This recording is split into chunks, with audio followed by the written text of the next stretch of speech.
Hey everyone, Pesmori here, and welcome to Staffer Case.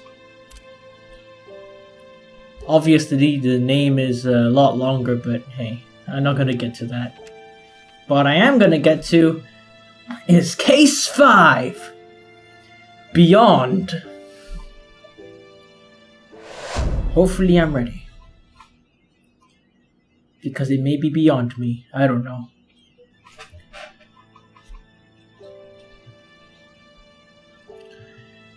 To the inspector of the Akimbo Investigations Agency.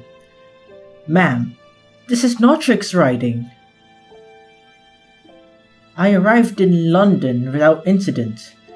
This is Notrix writing. I arrived in London without incident. It's after I arrived when the incidents started piling up. It's even got N. I almost got kicked out of the office for not being a staffer. I'm regretting not looking up more about this place before setting out. Thankfully, they decided not to kick me out of the building and threw me straight into a murder investigation instead. There was a murder at a circus located in a place called Trump Tower. I can't get over that name. God damn it. The victim was the ringleader, and the suspects were none other than his 3 employees. Everyone from the victim to the suspects were staffers. There was the clown, Julia Geller, a magician, Frederick Vernon, the acrobat, Alls Aston, and the victim/ringleader, Jean Henry Hewden. Wow, it is... That is a very heavy thunderstorm. Dang. I'm afraid of getting struck, and I'm indoors. Where was I? Okay.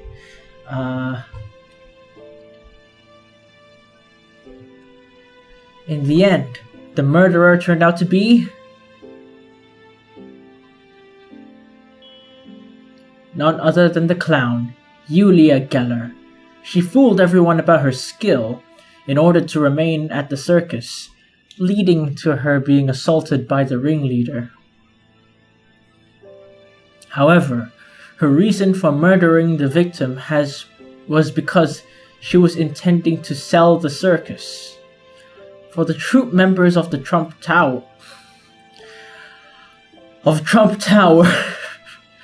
the circus wasn't just a job.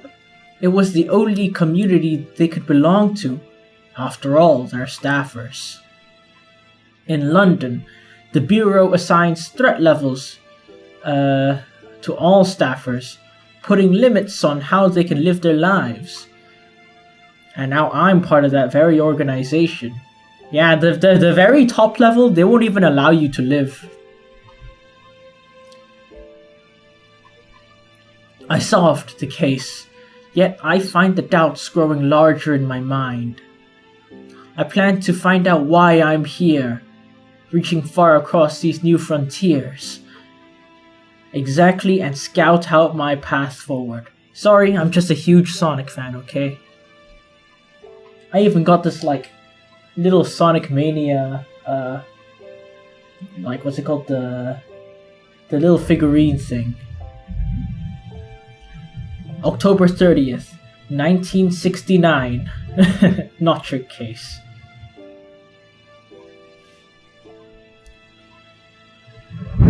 Inspector, it's been a while, but this is Notrix writing you. Sorry I haven't been able to write. Work has been really been piling up around here. Most of my job involves handling the paperwork and reviewing documents, but the sergeant does take me to a few crime scenes now and again. Today I solved a crime at a rather interesting facility. Inspector, have you heard about creatures? They're the animals that's been mutated by phenomena.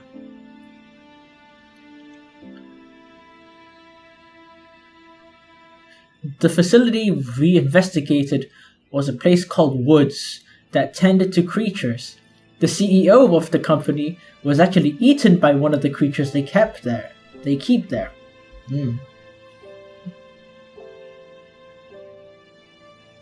Our suspects were the people who worked there. Vice President Nine Beck, mammal handler Hendrik Hawes, and reptile handler Lisa Moko. I mean, this one is a bit weird because technically they all had a part of it.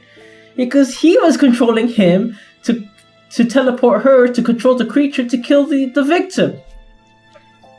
So I guess it's him. Our suspects were the people who worked there. Vice President Nine Beck, mammal handler Hendrik Hawes, and reptile handler Lisa Moko. Did I read that already? I don't know. My brain is still trying to process who did it. The person who planned out the murder? I'm guessing it's Hawes? Hendrik Hawes, the mammal specialist. He has the ability to control mammals, and that includes humans as well. If you want to be technical about it, he is probably as dangerous as an Oppenheimer, if not more. Because imagine this. He controls I don't know what's her name. The one who can control people with sentences, words, whatever. To control people. You know, he could do that, but no. Of course not. He used all the people of the facility like chess pieces, with checkmate being the death of the victim. Everything to serve out the justice his dogma what's a dogma? Led him to believe was correct. During this case, I saw my colleagues in a new light. I also realized once more just how little I know of the people in my division. Everyone has a different central belief that drives them to do this job. Do you think there will come a day when I form one too? November 25th, 1969. Notric case. Inspector, I've got rather embarrassing news to write about this time. I made a huge mistake during today's case. This morning, they found a body at a mansion near that theater I wrote about before, and it was a rather interesting state. In a rather interesting state. Oh. The body has been cut in half, vertically. I don't believe even you've seen a body in such a state. I don't know, maybe like in one of those crime scenes where, you know, like where the secret agent or federal agent has been tied to the table and the laser's going up their dicks, you know? Yeah, what if the guy didn't escape in time?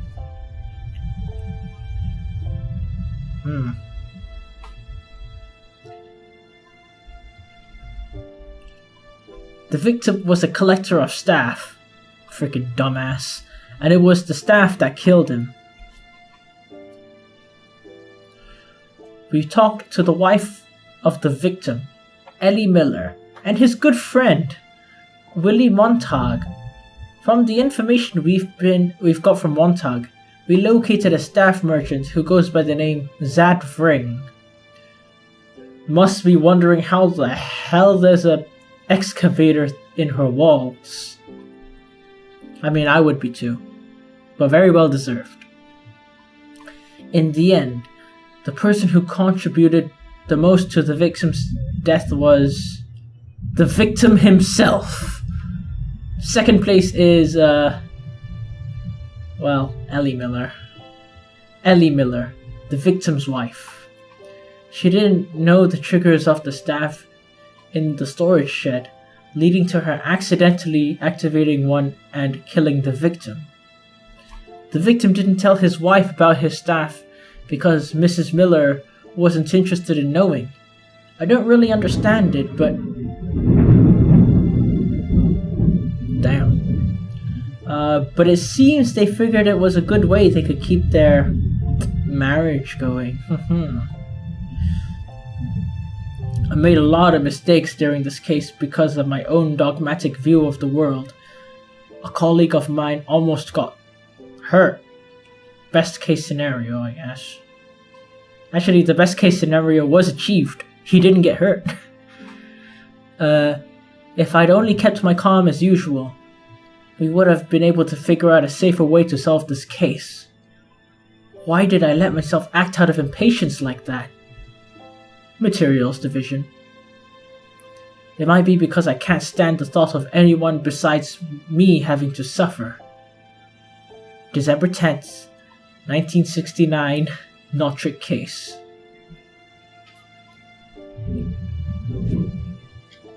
Inspector, I felt a pressing need to write you today. Honestly, I'm not sure if I'll actually send this letter though. Well, I guess it did happen. We solved another case today. Can't fill you in on the specifics, but I hope you'll understand. We went to another facility to investigate the crime. One of the 3 people died in the most mysterious of ways. The victim lived close to a white-haired woman and a blonde-haired man. There was also a child among our suspects. Our prime suspect turned out to be...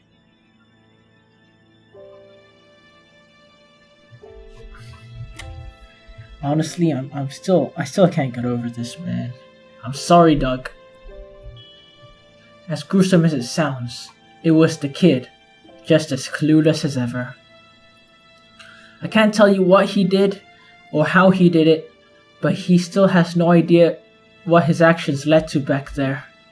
And now that I figured out what he's done, he's going to pay with his life. I saved the world, though. I discovered my purpose in this life, but I'm still not sure if it's the right thing to do or not.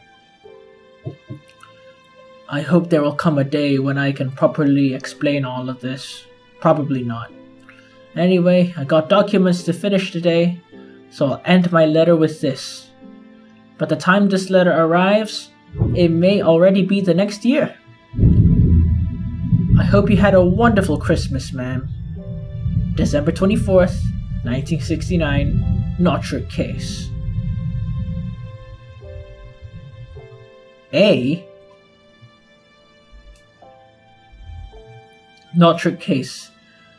221N, Dartford Road, London. From Rhinefield Akimbo, from the Akimbo Detective Agency, December 18th, 1969. Or, 65, I don't know. Notrick, I've gotten each and every one of your letters. Sorry, I'm only writing you back now.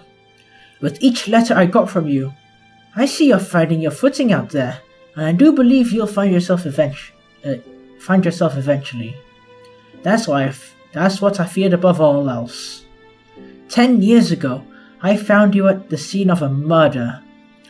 All that hair in front of your eyes looked absolutely stifling, so I took my pen out of my pocket and pinned it out of the way, just as a temporary fix. I never in my life thought you'd still be walking around with that thing in your hair.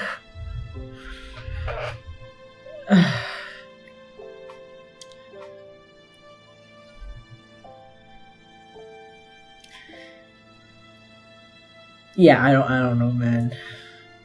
And he's got a girlfriend.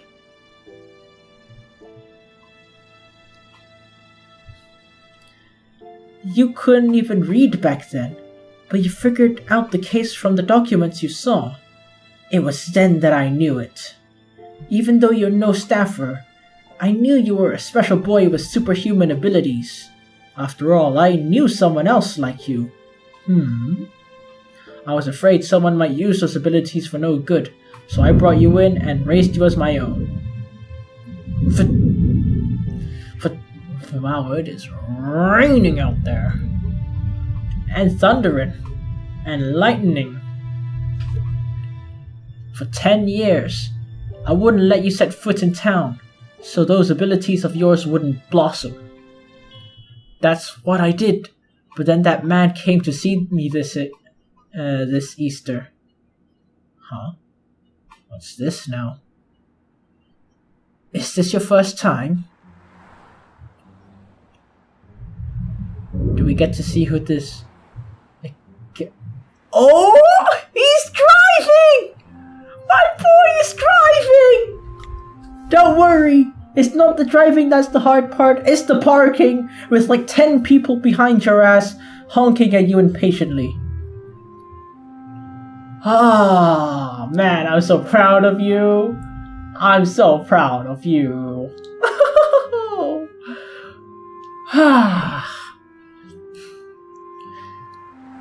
Oh yeah, the highways also suck too. And, you know, those rush hours where you have to wait for people to cross, but you don't know when they cross. So you try to go forward, but then someone darts in front of you. And then you have to, like, emergency brake because you didn't see it coming. Yeah, you know? Yeah, you've grown up so much. I'm so proud of you. For driving. Oh. Driving to work. Is it a first? Yeah, it is. But now that I'm actually doing it, it's easier than I thought. Well, it's easier than putting an excavator through a wall, but you still look a little nervous. That's not because of the driving. It's because of everything that happened yesterday. What a majestic picture. I mean, nothing. Come on, it's one of the few illustrations in the game, okay? Let me enjoy the view. I mean, what? Why did I say all of that? Ah, it's because of me? This is the wrong way. I know. Ah, it's right there. The place we passed was Trump Tower, right? That's right. That was the first case you solved with us, huh? Yeah, but they took the sign down. That they did. A while back, I took a stroll around the Miller residence with Detective Brian for some reason. Mrs. Miller doesn't live there anymore. There's a new owner. Of course, I mean, after what happened there. You're probably right. Note, if you go straight right here... never mind, let's go another way. Huh?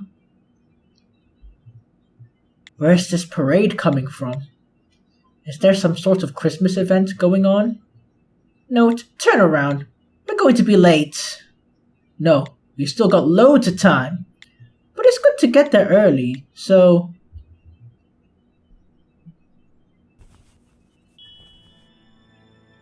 Oh, man. No more creature food! Ban it! Ban it all! Nonsense! I'm already having a hard enough time putting food on the table. How else are we supposed to get by? Why pick Christmas to do all this? Are you going to take responsibility if my restaurant goes under? Oh man. Okay, another illustration. Wow, you guys are really going all out for this chapter. Is this all? Note, turn the car around. No, we still have time. Hold up a sec. At least until the people pass.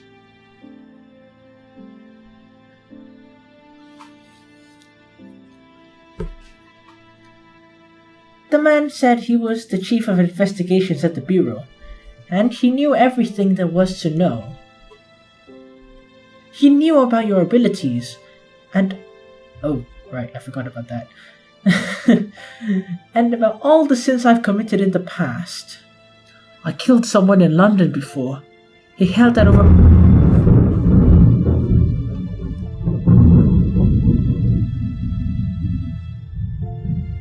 Oh, that was scary. I killed someone in London before. He held that over my head as a threat. He wanted to recruit you for the Bureau.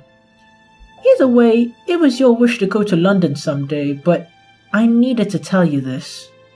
You may feel like this is betrayal. If that's the case, I don't want you to forgive me. Notrick, I've bet you see things you never wanted to lay your eyes on. Not wrong.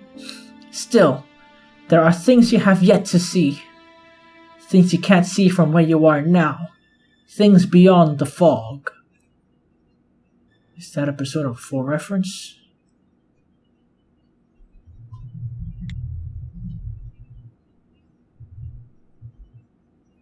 Note. Mind if I break the silence? Huh? Aren't you consistent? Whenever I ask you something, that's always the response I get.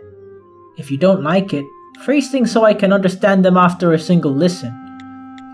And what was all that back there? If you're concerned about something, ask away. Is it that obvious? Very. It's also confusing. The stuff that happened in the underground, what you set up on the roof, the letter I got from the inspector this morning, and all that we saw back there.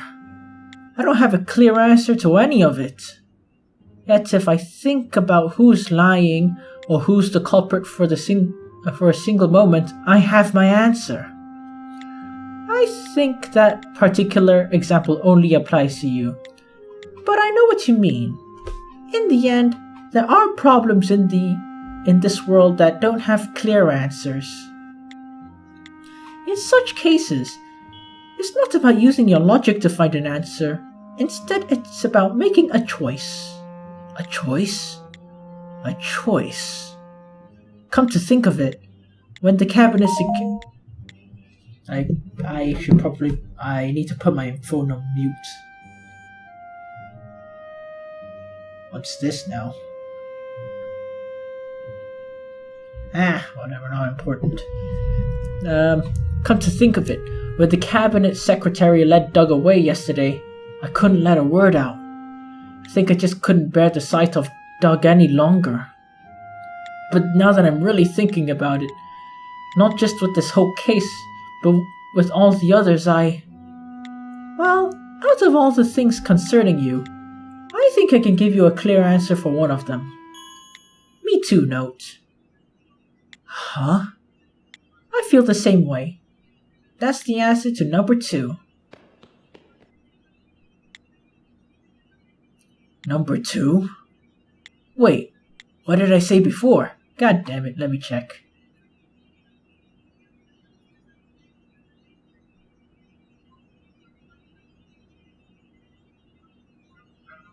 Okay, yeah, I don't know. Wait, what the fuck did he say? Wait a minute. You mean the Doug thing? You're quite consistent yourself, Sergeant. Speaking in riddles even now. Saying whatever you want before disappearing. Maybe he can read your mind, I don't know.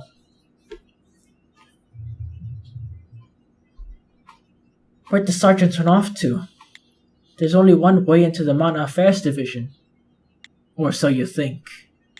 She can be a little selfish with her actions at times, saying that and then disappearing. Are you lost? I'm fine. I was just looking for a coworker who ditched me. Okay, good to hear. I, on the other hand, am lost. If it's alright with you, can I bother you for directions? I'm sorry. I love to help, but I only know my way around the investigations department. Perfect. That's exactly where I'm going. Detective, if you could lead the way to the Mana Affairs Division, I would be quite grateful.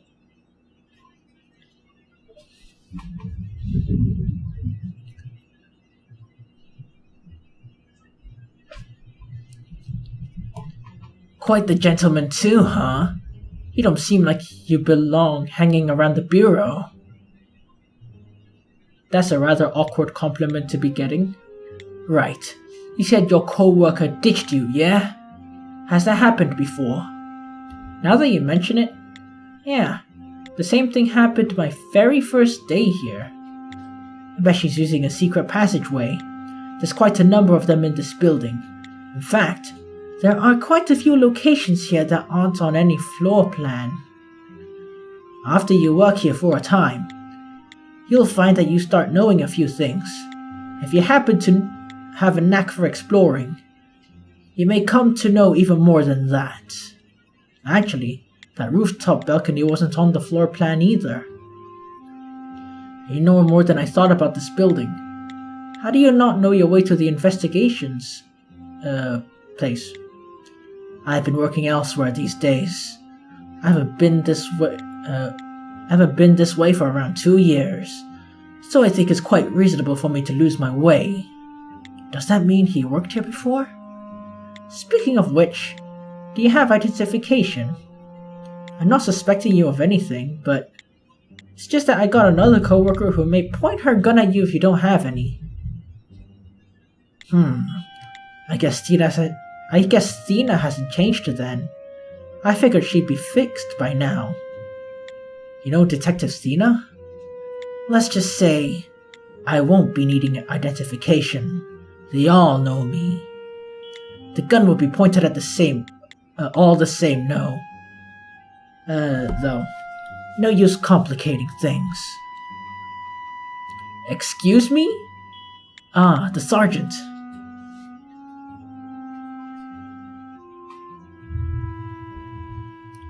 You're late, Note. You sort of just disappeared, so I came to find you. You were the one who disappeared, but more importantly, we have a visitor. Note, you get out of here this instant. Huh? Yet again, it's been a while. You shut your mouth. That's a new expression. And I'm a little worried, honestly. Why? After all this time, why? Are you here to kill me? Or is that you want me to kill you? Sergeant? Neither. I have no desire to come back this way. But what am I to do after being demoted? Demoted? That's right. I've been appointed the Detective Chief Inspector, head of all investigations on the ground floor. I look forward to working with you. What's this supposed to mean? Nonsense! You know I'm not one for jokes. If you got questions, I would direct them towards the previous Detective Chief Inspector. Damn it! Note, wait here, and don't speak a word to this man. Sergeant, where are you going? Sorry, I'll explain everything when I return. Promise. If you fucking die, I'm probably gonna just go outside while it's raining and sit on a bench for 3 hours. Because of how sad I'll be. I mean, it's the perfect weather for it! Might as well use it to cry and brood over your death. If you die.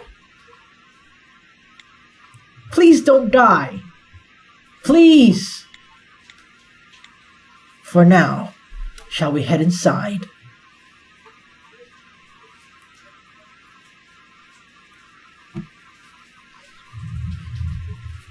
Not one single thing has changed in here.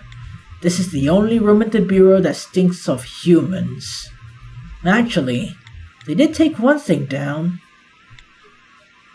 It's too quiet to just be waiting around. I love a cup of tea. Do you think you could put the kettle on? Right, she said not to speak a word to me, huh? You listen better than I thought you might. Especially considering Sergeant Redfins is only half the investigator she used to be. Half? Oh, Did that get a reaction from you? Brian, are you in here? Why didn't you respond to my calls? Detective Thena. Ah, note. Have you seen Brian? I've been ringing him and... Oh, Medan. Oh, man. Oh, man. It's been a while. You shouldn't be here. I'm not here because I want to be, but having to explain this to each and every one of you is giving me a headache. Medan, then that would make you John Medan, previously from this very division. You spoke like you worked here 2 years ago, and both Detective Thena and the sergeant know you. Chief Medan, were you a detective at the Manor Affairs Division before? No. No. Then I was barking up the wrong tree. Still not bad. You got close. I'm Bernard Medan. John was my little brother. Thus, when I was Chief Inspector of Operations, I was known to show my face around here. Until 2 years ago, that is. 2 years ago. There's that 2 years ago again. The hell happened here? Note. Sergeant? Note. Come quickly! Pandy? What is it? Where are you? The sergeant. She went to meet the chief. Wait up, Note! Oh my gosh.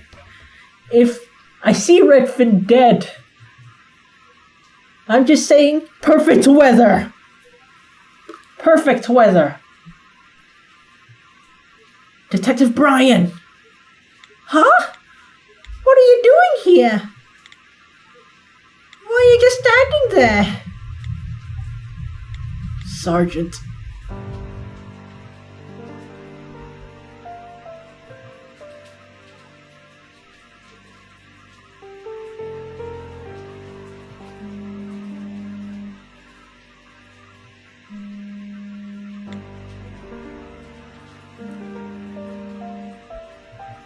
Note.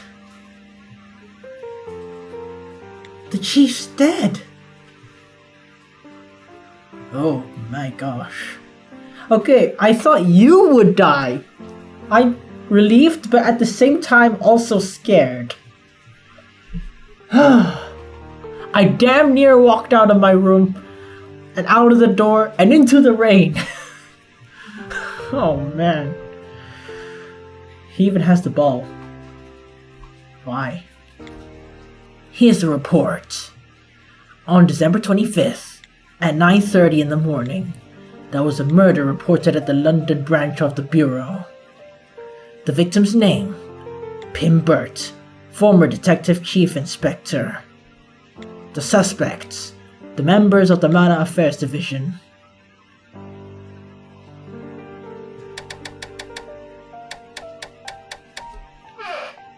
Wow.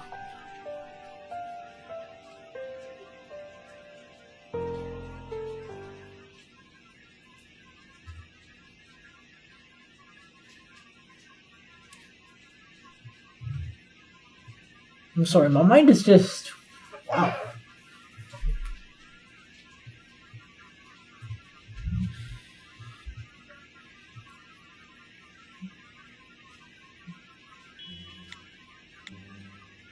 Would you please have a seat? You're distracting me.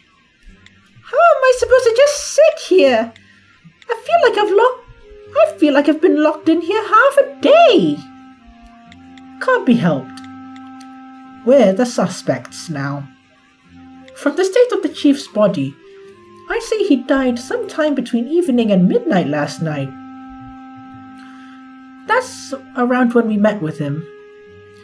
He had his brief conversation with Note in the hall. Then after that, he called me, Thena, and Brian into his office in that order. If this was a murder, and there are no other suspects, It's obvious that the suspicions would fall on us. I've been investigating a number of murders, but I never thought I'd be directly involved in one. So this is what it feels like to be on the other side of a murder investigation. This doesn't feel like the world I've been living in. It feels like I've been dropped somewhere else. What's going to happen to us? Well, that falls on me to explain. Meidan? Meidan. First of all, Case, you're innocent. Well, you're not wrong, but how can you be so certain? It's just as was said. You stopped by the upstairs balcony before heading straight out the door.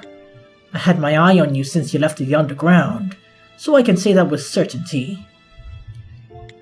His keeping an eye on me is a bit disconcerting, but the important thing is, then that clears the sergeants for this too, right? She left with me.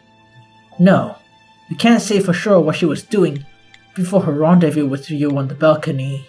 She could have killed the victim before meeting up with you. That's impossible!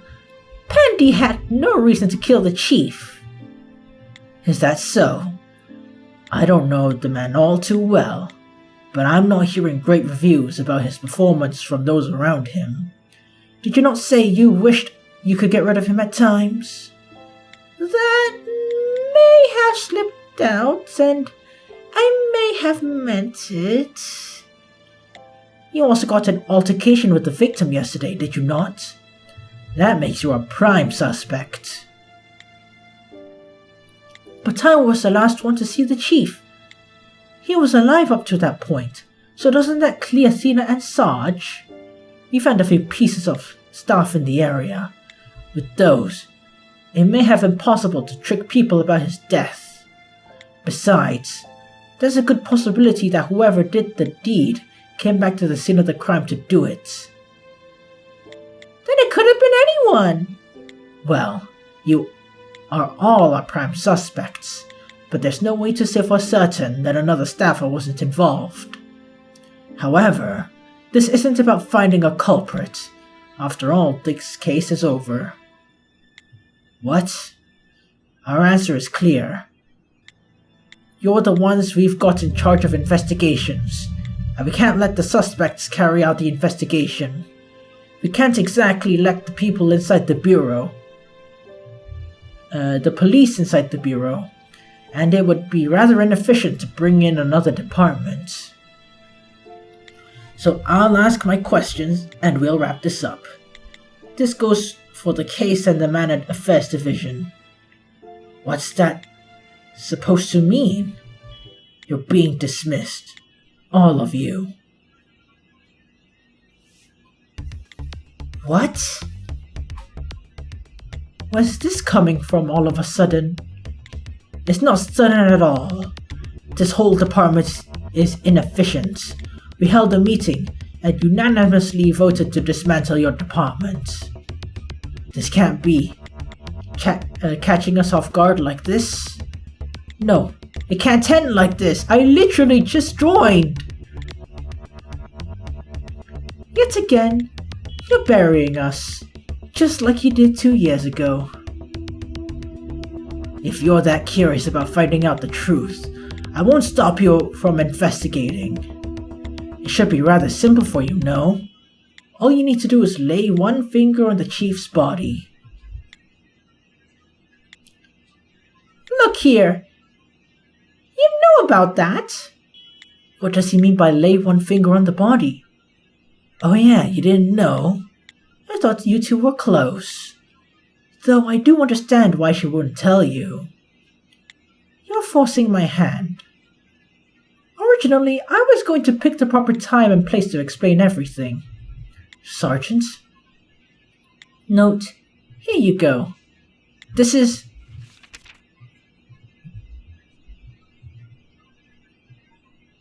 my bureau file. You can see the details at the bottom there, right? Unable to obtain visual information from inanimate objects. Then you're saying that when you use your skills on living beings, you can see everything that happened too? Not every living thing. There are some things I can't get visuals from. Obviously, I can't get it from plants since they don't have eyes, and things get blurry with most animals since their senses are different from ours. But when I used my skill on a human body with senses exactly like mine, I got a near complete visual record from them. If that's the case, she could have solved all these cases in a heartbeat. Until 2 years ago, Sarge took the lead on most investigations and solved them herself. Tina and I were just there for support. Exactly. Up until 2 years ago. But wow, who knew that one little case would make it to where you would never touch another person? Shut it! Why are you even talking? It's okay. Medan, I don't know what your goal is in all this, but I'm not gullible enough to fall for all your childish provocations. He's right, I can't touch bodies anymore. I thought I was fine again, but seeing the chief's body right in front of me, my pathetic hands just won't move. Plus, even if I did succeed in reading the memories from his body, a suspect's word would have no bearing on any investigation. But it's fine. After all, it won't be me solving this case. Pardon. Note, hold on to my bureau file for me. You'll need it during your investigation. Sergeant? Note, you're the only one of us who's been cleared for this crime. This case is yours to solve. You think I'll stand for this? Didn't you just say exactly that? You said if we were curious about the truth, you wouldn't stop us. Did you really take such a pathetic attempt at humor seriously? Even if he's not a suspect, he's close to you three. You're expecting me to leave the case in his hands. I'll allow it. Was that the cabinet secretary's voice? Cabinet secretary, isn't this matter settled already? I settle the matters here. You have no reason to deny the boy, Medan. This is the perfect opportunity to see our David's potential. Or perhaps you're hiding something. No, sir. He'll start at once. He's getting ahead of himself. Alright, I'll allow you to investigate, but you've only got 1 hour. After that, consider this case closed. And you must keep your spork flipped the whole time. Okay. 1 goddamn hour, huh? Here we go. Okay, Note. We're all counting on you. They might even change their minds about closing our division if you do well enough. I'll try my best. In the end, it's just as I said. The day has come when the investigation is in your hands alone. But, my God, I had no idea things would play out like this. Indeed, but, Note, are you sure you'll be alright? Huh? In this case, even I could be the culprit. It could be Thina or even Sarge herself. Honestly, I've been doubting every person in here since I set foot in this room. No matter how hard I refuse to believe this, every little faith I have in you, all must be turned into suspicion. And if the truth you uncover is less than ideal for us, you should know what to do. Detective Brian, I've been suspecting you too. I suspect Detective Thina and the Sergeant as well. Until this case comes to a close, I don't think those doubts will be erased. If this case were to be buried without me having uncovered the truth, I imagine we take those doubts straight to our graves.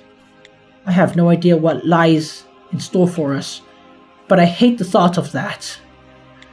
Thus, I must get to the bottom of this case. I can't help but believe what you're saying. Well, if you're going to take the case, you'll be needing this.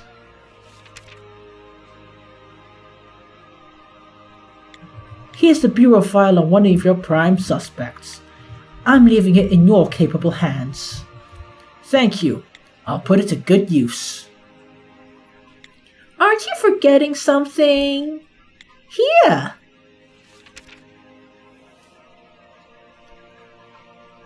Detective Thena, you can't be leaving only me out, right?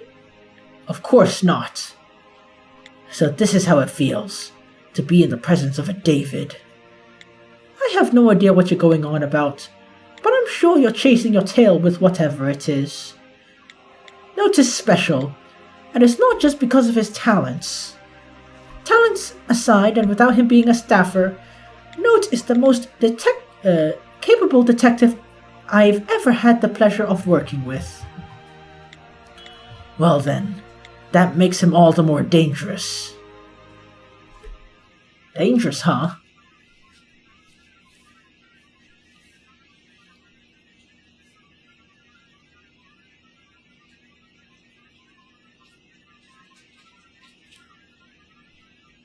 So this is the chief's office.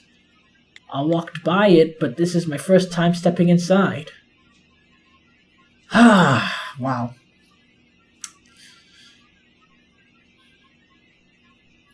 This feels weird. Is that a clock?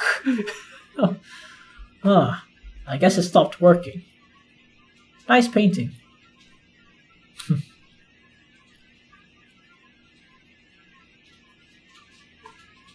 I never thought these would be the circumstances of my first visit. Chief. I don't know where you're going, but I'm glad to see you off, Chief. Right. I guess this is goodbye.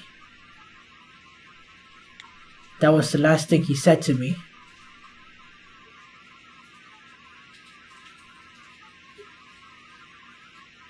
Well, let's get started. I'll have to investigate the scene of the crime, but this time with my own two hands. But what's that sound? Oh!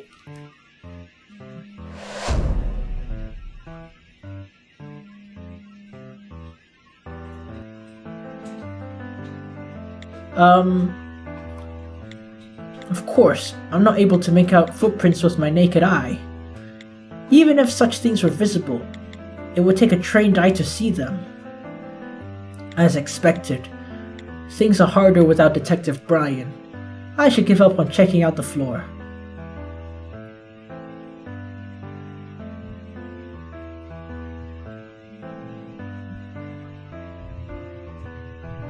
A digital clock. This is where the sound was coming from. He had an alarm set. I'd love to turn it on right this second, but I should check it out before I do. Besides displaying the time, it looks like it also got a radio and an alarm function. Looks pretty expensive.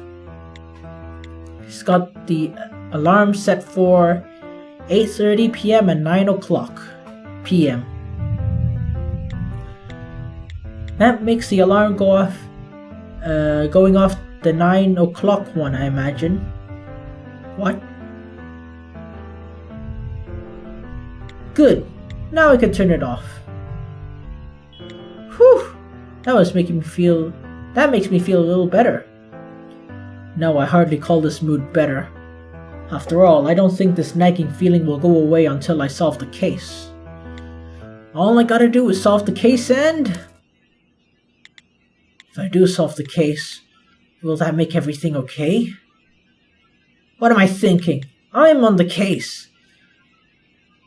I don't have time to be standing around. I should do what I can first. Is this flower pot really holding that? It's just as I suspected.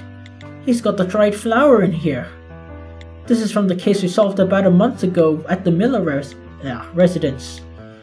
This is one of the pieces of staff the victim had. Its skill allows people to create a replica of themselves when they pluck a petal off the flower. Detective Brian and I saw it in action firsthand, and the ball next to it.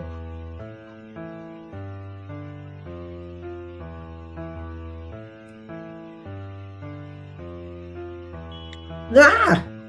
The chief is holding on to this staff? Is he a collector too?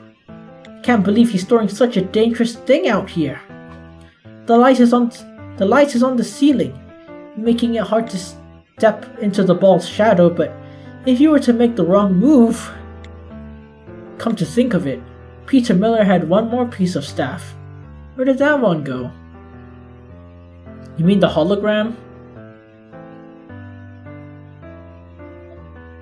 Did the chief keep an extra set of clothes here? I don't see anything special about him. Maybe I can turn out his pockets. Just a waste of time. Nothing. To have such a large painting hanging in his office. Was the chief wealthier than I might have imagined? Never mind. On closer inspection, it doesn't look like an expensive work. There's a few smudged sections here and there, and the color seems off. Huh? This picture wasn't painted on canvas? It looks like it was painted on another type of thin cloth. In fact, the fabric's so thin I can see through it.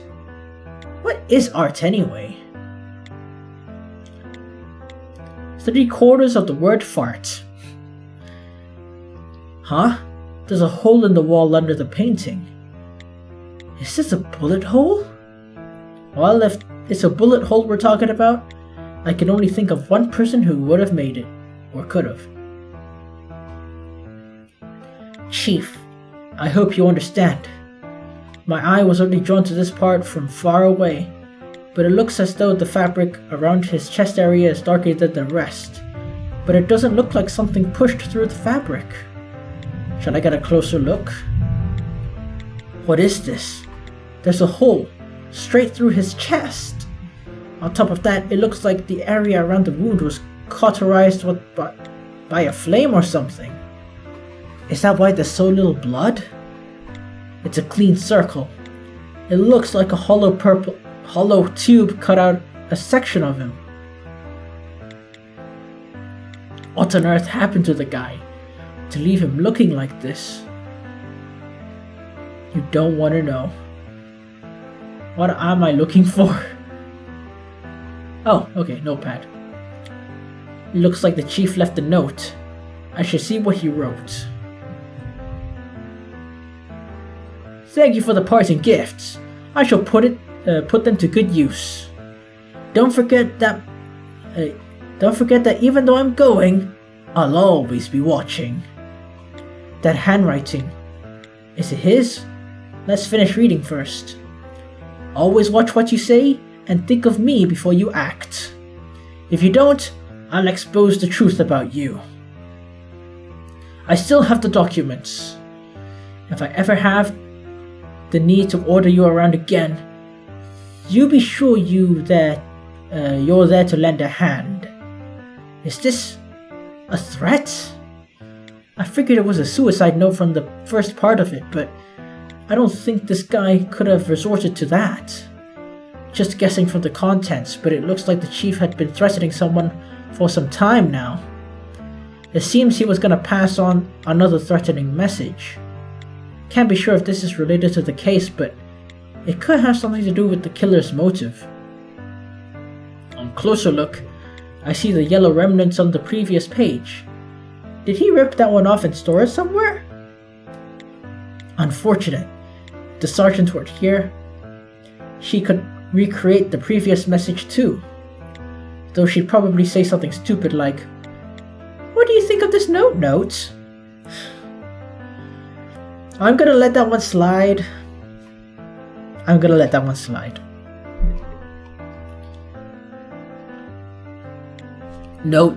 Notebook.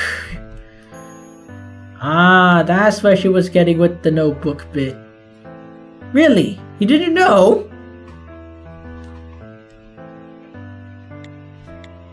If I organize what I found so far...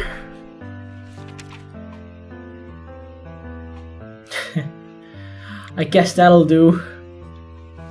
It went from memory survey to just survey. And then memory to data.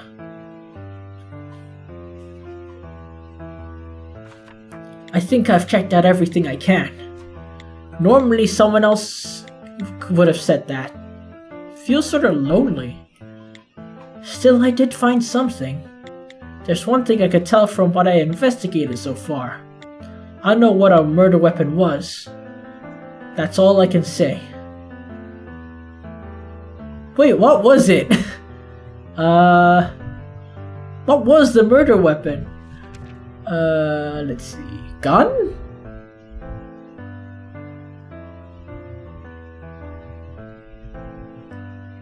Oh, I see. It was this thing. There were flames that cauterized it, which means that the ball could have been used to... Okay, I get it. Got to connect the pieces of evidence that tell me that.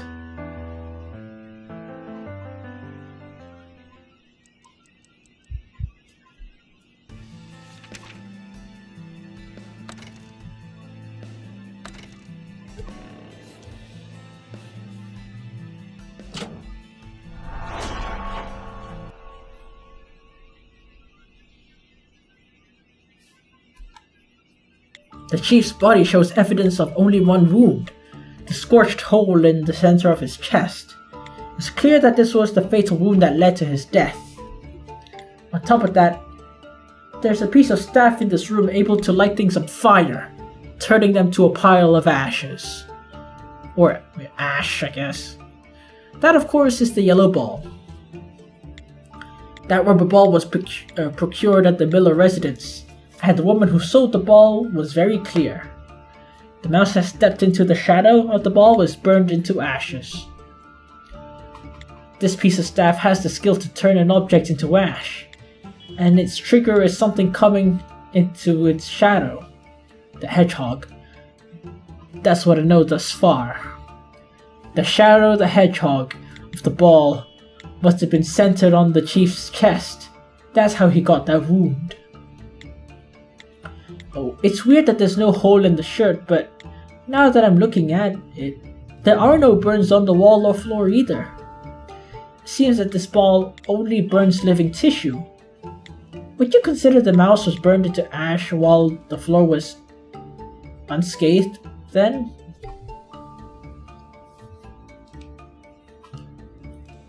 That explains why the shirt is fine, while the tissue is burned straight through.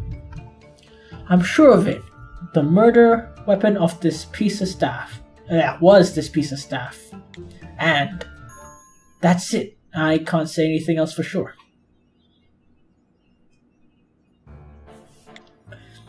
No matter how this goes, I'm just not gonna be able to solve a phenomena case alone.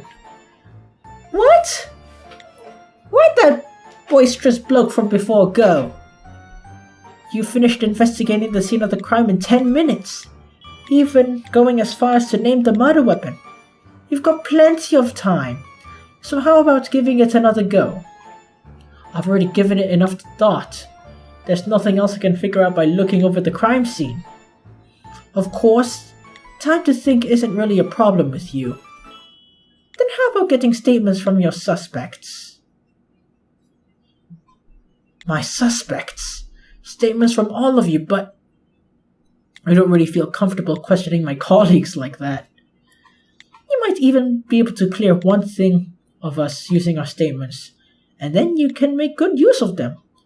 They may even help your investigation. Of course, I see what the sergeant is getting at. Alright, let's do it. Leave the statements to me. You can write down what everyone says, but leave out the abnormal heartbeat part. What? Why are you so surprised? You're a suspect. Did you think your abnormal heartbeats would have any bearing on the case? I mean, he's right. That's just how things stand right now. Well then, we should get started on the statements. We should each talk about the events that played out from when we met with the chief last night all the way up to this morning. Note, who would you like to hear from first?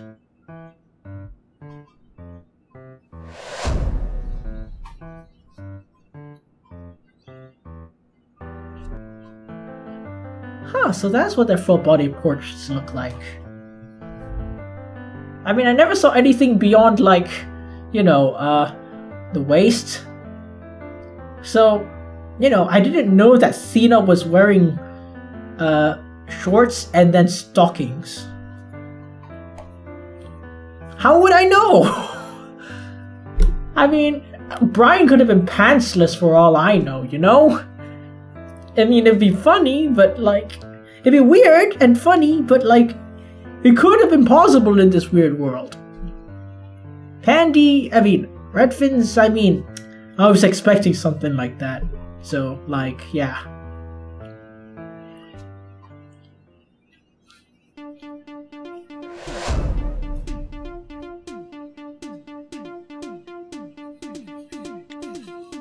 It was a little after 7:30 p.m.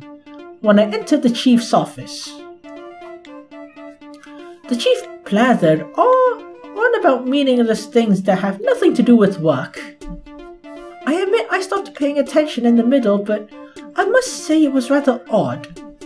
He wasn't the type of person who liked to discuss private affairs. I felt like the talk of a man who was about to leave. After all, at least that's what I felt at the time. I left the room and told Thena to head up right after. I didn't go back in the room after that. I just put a few documents away in my car and headed up to the roof. Of course you went to put the documents in your car. Of course. And you know the rest. Did you kiss? Of course not, you didn't. I was up there. Then we left together. When I talked with the chief, I had the same feeling that he was talking like someone about to leave. But not the world, though. Today, Chief Medan was coming in to take over as Chief Inspector. So, where was our old chief headed? Must admit, looking nice. Nothing.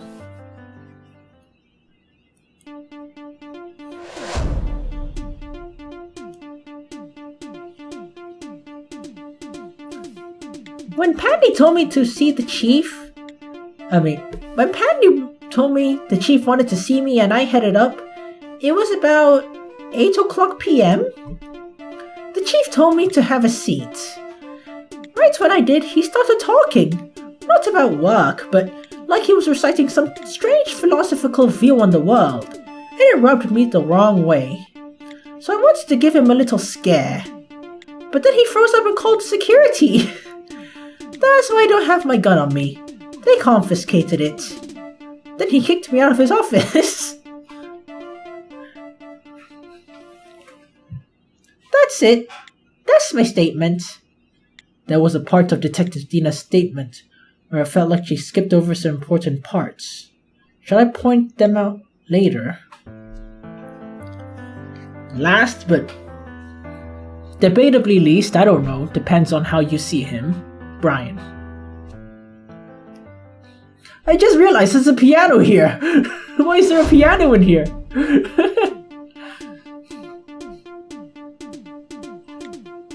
Maybe that's why you guys are so unproductive. It's like, I've worked on this case for 2 minutes now. Time to play some piano. It was exactly 8:10 when I met the chief. He called me on my spork. For some reason, he didn't look to be in the best of moods. He told me to remain standing as what he wanted to say wouldn't take long. The content of his lecture consisted of rather inconsequential life advice. In truth, it was nothing but him tooting his own horn. I decided somewhere in the middle it wasn't worth my time and walked out of the room. As horrible as the chief was, my behavior was unacceptable and I couldn't let it go. That's why I headed straight to the chief's office this morning. And there I happened upon his body.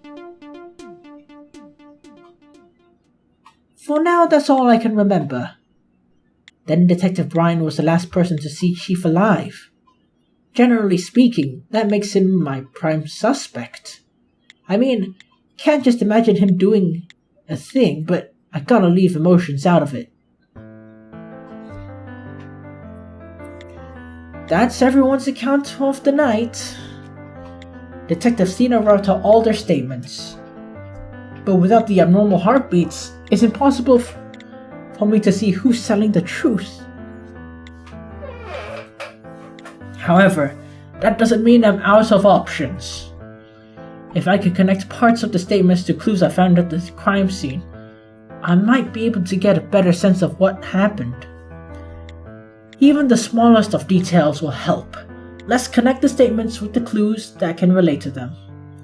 Out of all the clues I found at the scene of the crime, I think I can tell who left one of them. Wait, what? I can tell who left one of them?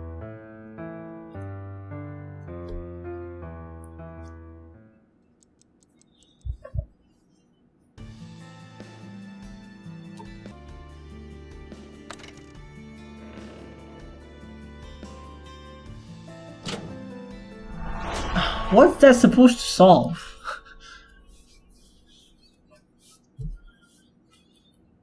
Detective Sina, you only wanted to scare the chief, yet you took your gun? Uh-huh. So the gunshot hole left at the scene of the crime right here is... Yup, that's it. Huh? I told you I scared him a little, right? I fired around right next to his face. That's not a little scare. Are you in your right mind? I don't think she ever is. You discharged your weapon? But the chief, that tosser, he said it was goodbye. And then he kept going on about how I couldn't help it because I'm a staffer and all sorts of other grating remarks. He said Pandy and Brian never knew their place and that it would be better to tell me since I spoke my mind. Now that I'm thinking about it, he said pretty much the same thing to me. So I got annoyed and I couldn't help. Still, firing your weapon is a step too far. It's true that the security guards called by the victim, who called in by the victim detained Thena yesterday. And that's indeed why they confiscated her weapon. Then they didn't let her go until 11 p.m. after the investigation of the incident was finished. Though she's still in no position to speak out considering the suspicions that follow her. Detective Thena? Sorry, Note. I made your job harder for you. Now, you actually did well. Well, then, thanks, I guess? Note, it's not my place to say this, but if you keep egging her on like that, she won't break these bad habits of hers. I mean, I do agree that firing the shot was crossing the line, but as far as our case is concerned, I think we could say that yesterday's incidents might actually turn out in Detective Stina's favor. In her favor? Stina was detained until 11 in the evening. That means one of the items I found at the scene of the crime gains a new significance.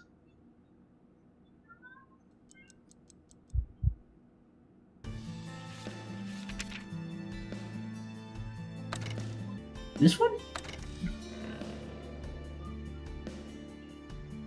Oh, okay.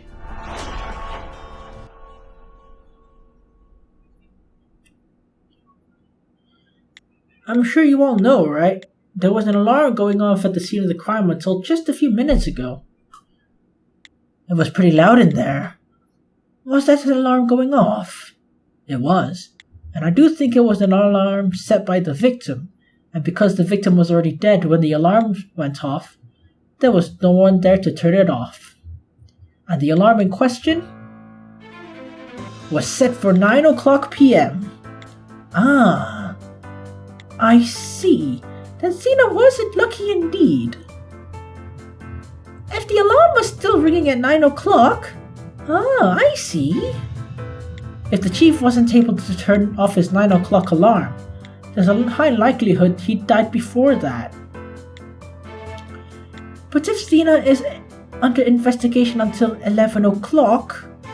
That's right. Detective Xena couldn't have killed the chief. Oh! Is that certain then? I can't say that for sure. The chief could have stepped out of his office for a moment around 9. No, the body was discovered inside his office. Even if he did step outside for a moment, he would have had to come back in before his death. If the alarm was still sounding, the chief would have turned it off then. Yet, the alarm was going off at the scene of the crime until a few minutes ago. In other words, we can be certain that the victim died before 9 o'clock. Yahoo! Freedom! Huh. To think that discharging a weapon would lead to you proving your innocence. This case is getting out of hand. Come to think of it, this is the very moment my outlook on life has been reaffirmed. I have a feeling this incident may worsen her bad habits, and that worries me. Heh. When in doubt, fire away, I guess. When in doubt, crash out.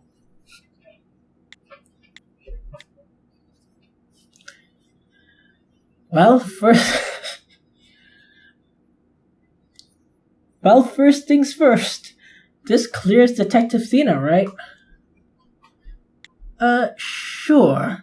That leaves Redfins and Brian as our possible suspects. We'll see about that. Then, the obvious consequence here is that faith in Detective Xena has been restored. So, that means she's able to participate in the investigation now, right? I'm sorry. Huh, can I? What are you even saying? Of course not. Why not? Xena has close bonds with both suspects. I'm concerned she might lie on behalf of both Brian and Redfins. The same goes for me. So why are you letting me carry out my investigation? You see, the cabinet secretary. Then the cabinet secretary has a particular reason for allowing me to investigate? Of course he does. He had eyes on only me ever since I left the underground yesterday. I can't be sure what his particular reason might be, but it seems the cabinet secretary wants to keep that hidden. Then Medan... Damn, have I said too much? Can't be helped. I guess he has no choice but to allow it. Seems you learned how to make threats now. I've nothing left to teach you. Alright, I'll allow Xena to help with the investigation. She can't do anything but add where she detected the abnormal heartbeats anyway. What was that? Detective Xena, could you add the abnormal heartbeats to the statements? I guess he got a point. Still, it's a stupendous addition! Maybe for someone who doesn't already know your skill. Huh? How many abnormal heartbeats did you detect during their statements? 1. I detected it when Brian talked about finding the body. But he was talking about a body, so an abnormal heartbeat was a given. In other words, it's still impossible to point to one particular part of their statements. These two know your skill better than anyone. It's extremely likely they avoided making risky remarks. It's no wonder you didn't detect any abnormal heartbeats. It's as he says. With just one abnormal heartbeat, it's going to be hard to point out a lie in what the sergeant and Detective Brian said. However, the opposite is also a possibility. is that what's happening here? Because I proved Detective Thena's innocence, I was also able to add her investigative powers to my own. With this abnormal heartbeats added to the statements, if I can prove someone else innocent.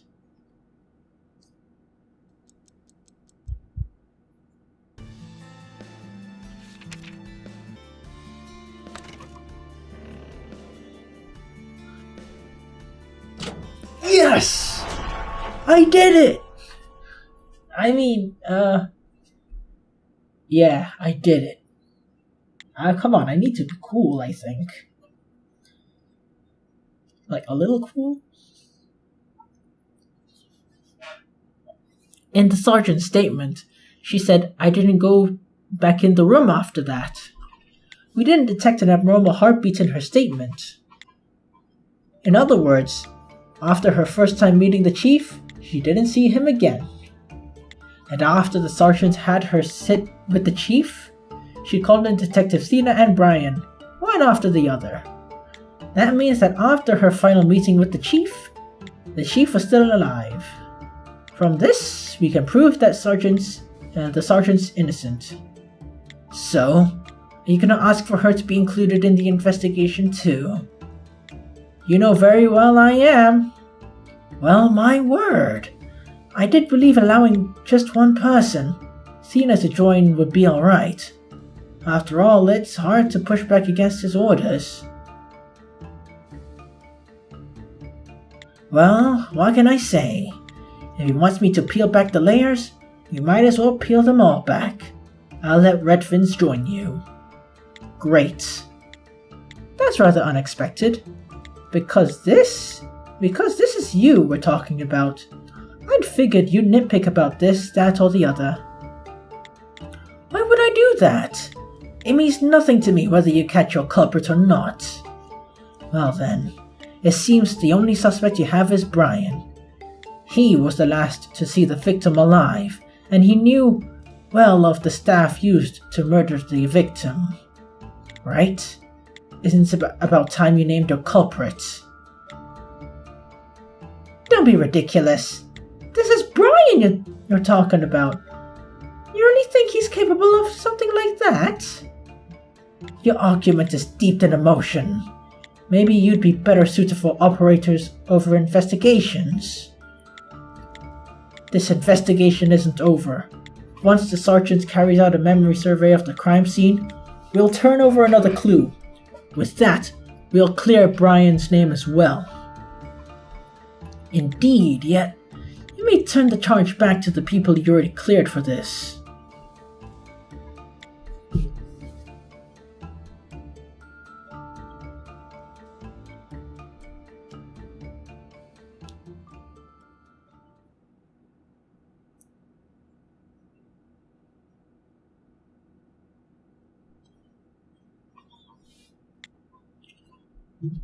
The chief? I honestly thought I might kill the man a few times. Detective Thena, I believe refraining from making incriminating remarks would be a good call right now. Uh-huh, just a thought, nothing more. However, it's not quite as pleasing a sight as I thought it would be.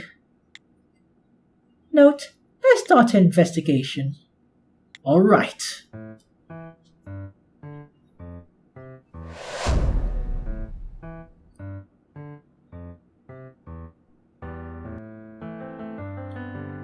Alright, let's go. It's a painting of a Greek woman holding an earthen jar, and it's quite unpleasant. You think so? It was painted on something rather unique. That paint was applied to an especially thin cloth-like material. It was. Touching it only confirms that fact. That doesn't mean you should start caressing the thing. What if it's expensive? It's okay since it was for the investigation. Plus, it seems the chief touched it quite often too. It carries the memory of that?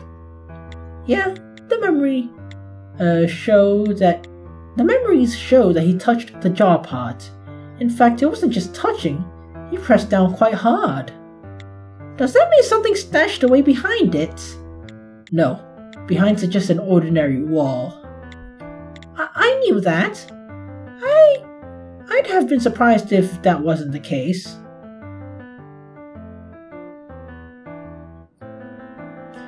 I see the chief has an extra change of clothes. When I checked it out beforehand, there was nothing in the pockets. Seems like that was a given. He hasn't worn this jacket in a month. Then it's just a spare, huh? Then how about the shoes down there? Those shoes were worn just yesterday. Don't people normally change jackets more often than shoes? That's not the case with slippers, but these all look like dress shoes. It's a bit odd. It is indeed. Let's put the shoes on our report. Sergeant, could you take a look at this note? Oh boy. I can see it coming. Sure, give it here. Isn't there something you want to say? What might that be? Okay, never mind. Never mind. This letter is threatening someone. Very much something the chief would do. God damn it. There are also clear pen impressions from when the previous note was written. I can restore what was written there with my skill. Ooh, that's quite a lot of information written down here. It's going to take some time. Sina, could you pull that note over there? I think I should be moving some things around before I write all this out. Here you go. Note, what are you doing? I'm sorry, I found that thing and... Of course, can't teach an old dog new jokes. I suddenly wish I was the dead one. Done.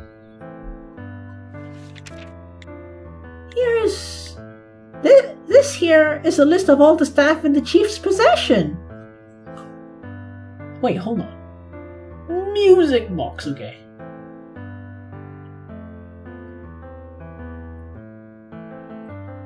Okay, using the skill of 5 days causes a new record. Okay. Real life, able to record up to 12 hours at the very least.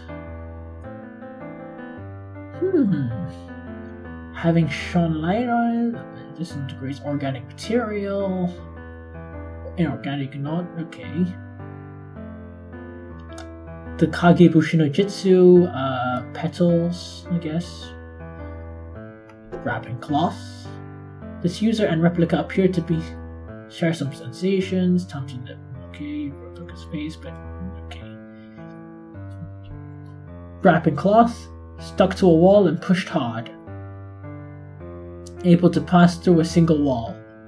In this case, wall refers to anything with enough density and mass. It does not change the properties of the wall, but instead distorts space itself. Look here! We can see the rubber balls written down on his list! It's not that it burns the things in the shadow, it alters the light that shines on it. It's got quite a lot of details written here. He even wrote a precaution for the dried flower. It's a rather dumb precaution. Was he trying to use that thing? What was he trying to use that thing for? There's an entry for a piece of stuff we don't know of as well. It seems as though the chief has been carrying out his own research. He had a person die due to the unauthorized staff in his collection. And now to see the chief collecting staff. What a greedy man. Still, I think this document will help us out during the investigation. We should be thankful you found it. That document reminds me, there was also a music box among the staff procured from the Miller residence. I don't see it here though, so where is it?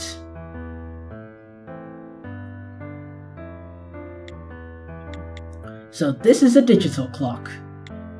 I've got to thank you for clearing my name. He's got a memory of someone turning it off last night. I hear the chief's voice complaining about how loud it is, so it's probably him. But the alarm was only turned off a few minutes ago, right? I'm certain an alarm was going off when I reached the scene before. The clock also holds the memory of sounding for a long time after. The clock is programmed to go off twice, 8:30 and 9. I see. Then the memory I was reading must have been of the 8:30 alarm, and since it was the chief who turned off that one, it means the chief was still alive at 8:30. I missed all these things. The incident at the mansion is still so vivid. Feels like it happened last week. Though in truth, it hasn't been a month yet. Pandy, are you going to investigate the rubber ball? What if it burns your hand off when you touch it? If it's the murder weapon, I have no choice. I should be fine as long as I don't move into a shadow. Hold it! Right. You'll be fine if you come from this direction. Now read his memories from here. Thank you. Still, I wish you wouldn't put yourself in harm's way on my behalf. I just put the investigation first is all. If you were to hurt your hand, Sergeant, you would have a hard time with our investigation. Is that so? Yeah, that's exactly so. Not for those elite hand jobs. I mean, what?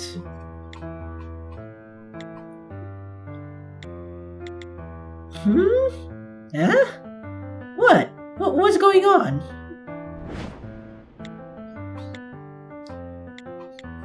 It seems as though the rubber ball was originally wrapped in a cloth. That's how we passed it without knowing what it was when we came in here. Is that because you were able to touch a shadow when it's wrapped in cloth? Might be. After all, shadows are created by the light. If you block it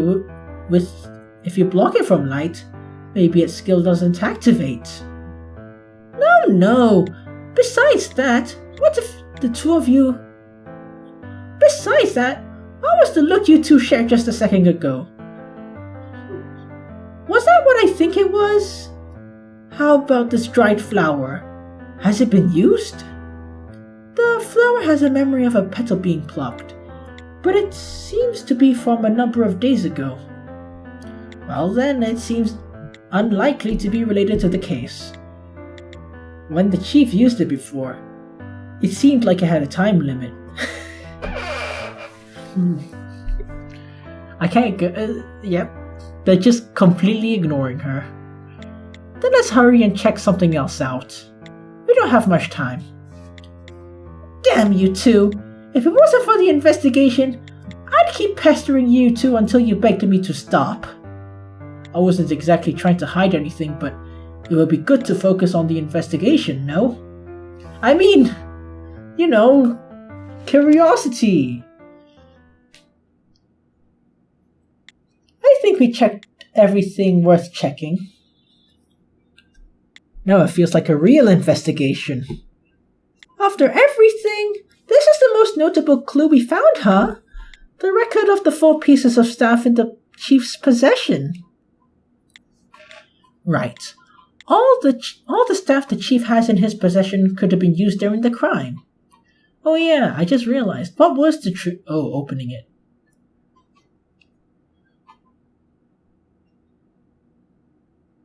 Okay. Perhaps there was a suspect besides us who could have done this. But the only staff left is the rubber ball and the dried flower, no? On top of that, the dried flower hasn't been used. No, there are actually 3 pieces of staff here. Huh? There's definitely one thing that stands out. Is that right? I've got the list of staff and the item in question. Should I show her?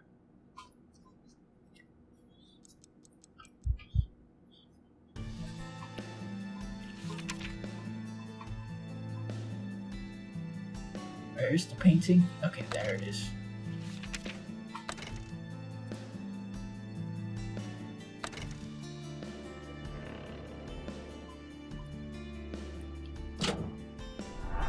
Okay, yeah.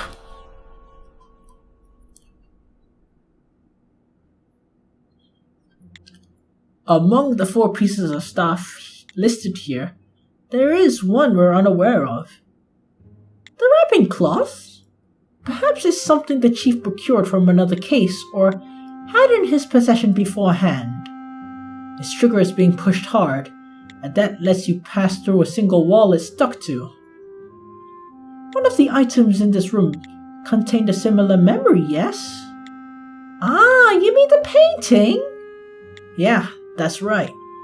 The painting is actually a wrapping cloth, and it's our 4th piece of staff. This staff, like the others at the Miller residence, has been disguised as something else to prevent it from being seized. It certainly seems that way with this painting/cloth. After all, it's clear on closer look that it's painted on cloth, not paper or canvas. Never thought you could hide something like this out on the open. You know what they say? You can't see the nose in front of your face sometimes. No one would go around touching a painting on display like this. I mean, hyperactive little kids would. Imagine that. The chaos it would entail.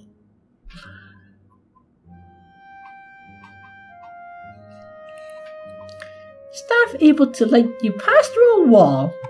No way! I was to try it out, but it's too high for me to reach. Do you have to climb on his desk? Feels like, if it's like you say, I push right here, then I'll see what's behind this. Ah! And there she goes. Detective Dina, are you alright? I hit my head. You're lucky you didn't go through the wall and fall straight out of the building. This place is smaller than I imagined. The painting looks so big. Is there another way out of there? No, it's blocked on all 4 sides. Also, there's only room for 1 person. A space for the unbound. I mean, a space cut out from the rest of the building with no other passageways leading out. Then it wasn't possible for our culprit to escape through there. I mean, you never know. Are there any hidden items in there? It's too dark to see, but I don't think there's anything useful in here. It's completely empty. Then that can only be a space for the unbound. A space for someone to hide inside in case of an emergency. Then it seems that our culprit was one of you lot who went in and out of the door. Don't just butt in whenever you want. We're not done with our investigation. No, you're done. Redfins, you're off the case. All the documents you had a hand in creating will be disposed of. What do you mean? You allowed her to join the case. I did, but that was because it seemed impossible for Redfins to have committed the crime, but now the tide has turned. We have staff at the scene of the crime, and now there's a chance that one of those pieces of staff was used in the crime. On top of that, the only person who able to know of what said about said staff was Redfins. The victim wrote out all the information he had on his staff and hid it away in a secret place. But none of you knew about the notes he hid away until Redfins used her skill, right? In other words, at the current juncture, the only person able to know the precise details of the staff and how to use it all to commit the crime is Redfins. I don't know if she was just trying to avoid bringing suspicion on herself, but restoring the information about the staff was a mistake. But the sergeant didn't return to the scene of the crime after her last visit with the chief, and after that, Detectives Thena and Brian both met with him. He's right! The chief was brimming with life when I saw him, and shot him. But what if that wasn't really the victim? Huh? You're You're talking about the replica. I don't think the victim made a replica during his own murder. It doesn't have to be the replica. For example, what about the staff in the shape of that musical box? I heard it can create an elaborate illusion nearby. What if Zena and Brian saw was the recording the magical box displayed? What if Redfins killed the victim, hid at the scene of the crime, and played the recording for them? What then? What nonsense are you spouting off? I share her sentiment. What I saw was no pre-recorded image or video. Are you sure about that? None of you have seen the music box's skill firsthand. You can't know how to elaborate a video it was able to recreate. And now that the musical box has disappeared from your crime scene, there's no way for us to check it. Do you expect me to believe that's a coincidence? I'll have you know that I was dragged away by security during the called by the victim? Anyone could have called security. You saw the chief was frozen in place when the security showed up, no? You really think that was because of the gunshots? And you said you left before the chief could finish what he was saying. Your credibility is on this issue is less than subpar, and that goes for all of you. It means nothing for this case. Damn. But what if it's about contradiction, not credibility? What do you mean? So the version of the chief that Detective Brian and Zena met was actually a recording replayed by the music box. What if we presume your assumption true, but we find a contradiction after? If Medan's argument is true, then we've got a few pieces of evidence that disagree with each other. I should point them out.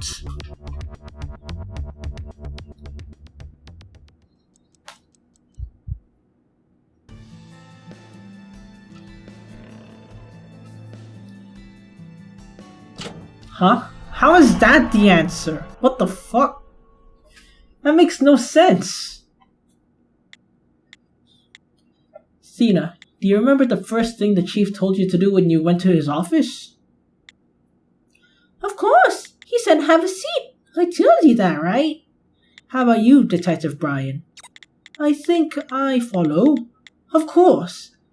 He used to say, remain standing. I heard two very different things. Could that be possible if the whole thing were a recording? Maybe they're just recordings from two different times. Have a seat and remain standing were the first things these two heard when they entered the room.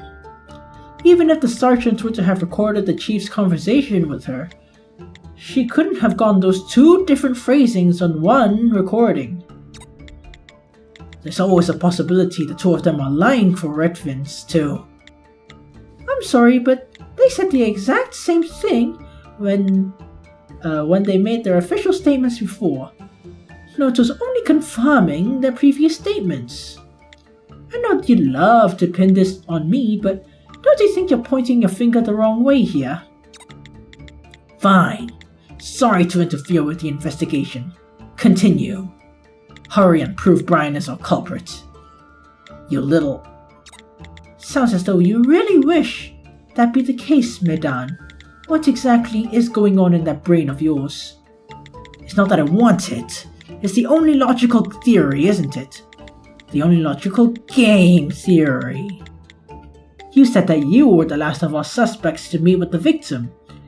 Add to the fact that you're the only one not clear for this, then it's a given no. I see where you're coming from. Medan, you tosser! Why are you butting in when you don't have the brain for this and simply can't tell heads from tails? Why are you staring at me? Nothing, just looking. I'm glad the information I found turned out to be useful, but I'm still not getting an overall sense of what happened here. We're going to need Brian's help if we want to solve this one. Is there no evidence that proves Brian didn't commit the crime at 10? At 8:10? If there is, Maybe we'll be able to get more information by looking at the trace evidence. If there isn't though, maybe we can find some other clues left by our culprits. Focusing on finding something should be our right move. Looks like we have two options moving forward. Clear Brian for this crime or find another clue left by our criminal. And which save do I go for? Okay, this one. In our current situation, which one is more likely to pan out? I should print out the transcript and match it with the evidence we have to work with.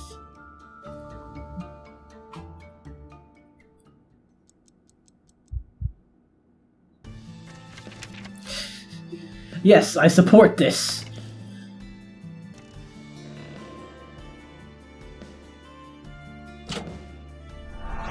That you're supposed to support that?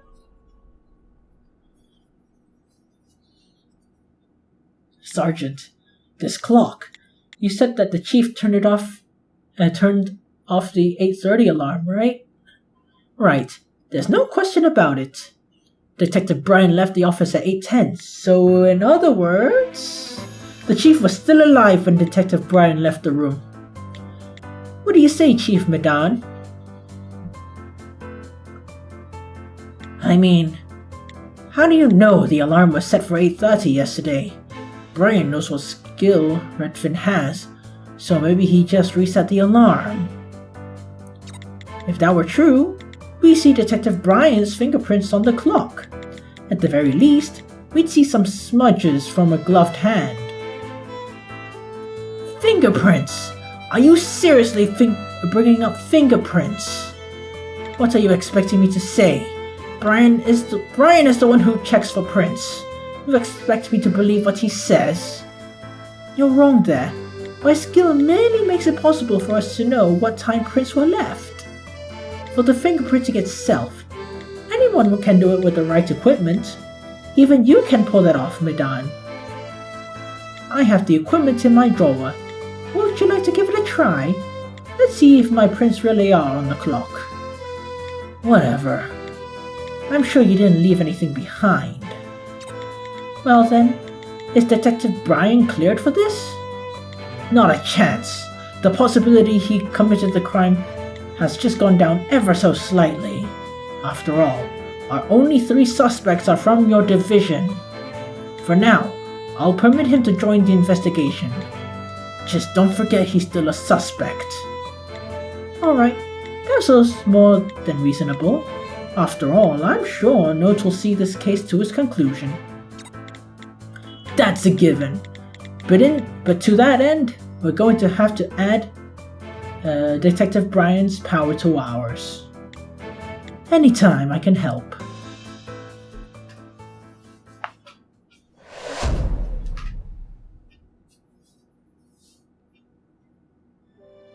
Whew. Well, I gotta say, this was rather unexpected. I'm not sure why the game needs me to pick out the correct suspects at the beginning of this case.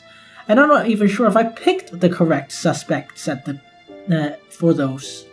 I mean, I'm pretty sure they are. According to what's his name? Shoot. Let me see. Sorry. According to...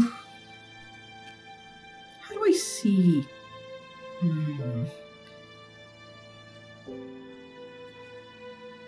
Right here it is. According to Megazo here, he says that for the first case, I was correct in getting Geller guilty. And when that happened, I think I got the Steam achievement of getting the truth of the case. And I got the truth for all the cases so far, which means that those are the killers. So I'm pretty sure I picked the right suspects, but why?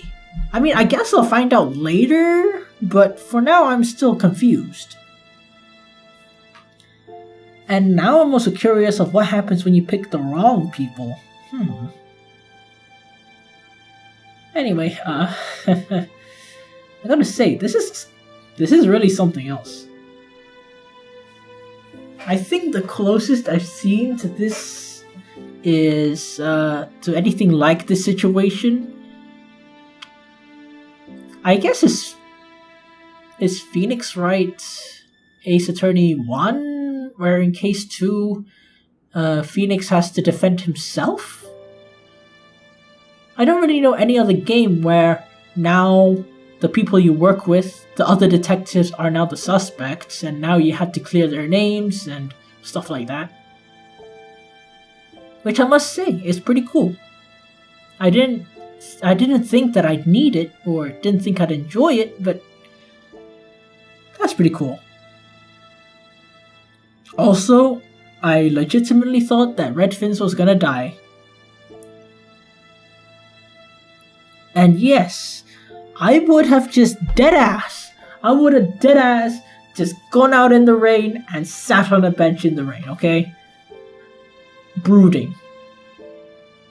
Oh yeah, speaking of which, I didn't speak much about this last video because I wanted to end the video as soon as possible. But to elaborate on last video, about the relationship between Notrick and Redfins, it just kinda came out of nowhere. Is it cute? I mean, yeah. Very cute, but like, I believe the game should have had more moments with just those two, more events that, it's like maybe Redfins does this, Notrick helps, or Notrick does stupid thing and then Redfins helps. I think Redfin liking Notrick or loving him comes from admiration, but I'm also not sure about that. And at the same time, why does Note like Redfins? I mean, other than the fact that she's hot. I don't know. So I don't exactly like the relationship between Redfins and Notrick. It feels it just kinda came out of nowhere for me. I'm sorry. I mean, I like this kind of thing. I mean, have you seen me playing Tyrion Cuthbert? The moments with Celeste and Tyrion? I was like fangirling there. But this one is like, there were no moments I fangirled over their moments together and wished for them to be together. It lacks build-up. I wish it just had more build-up. If it had more build-up, it would have been perfect, but unfortunately that's not the case.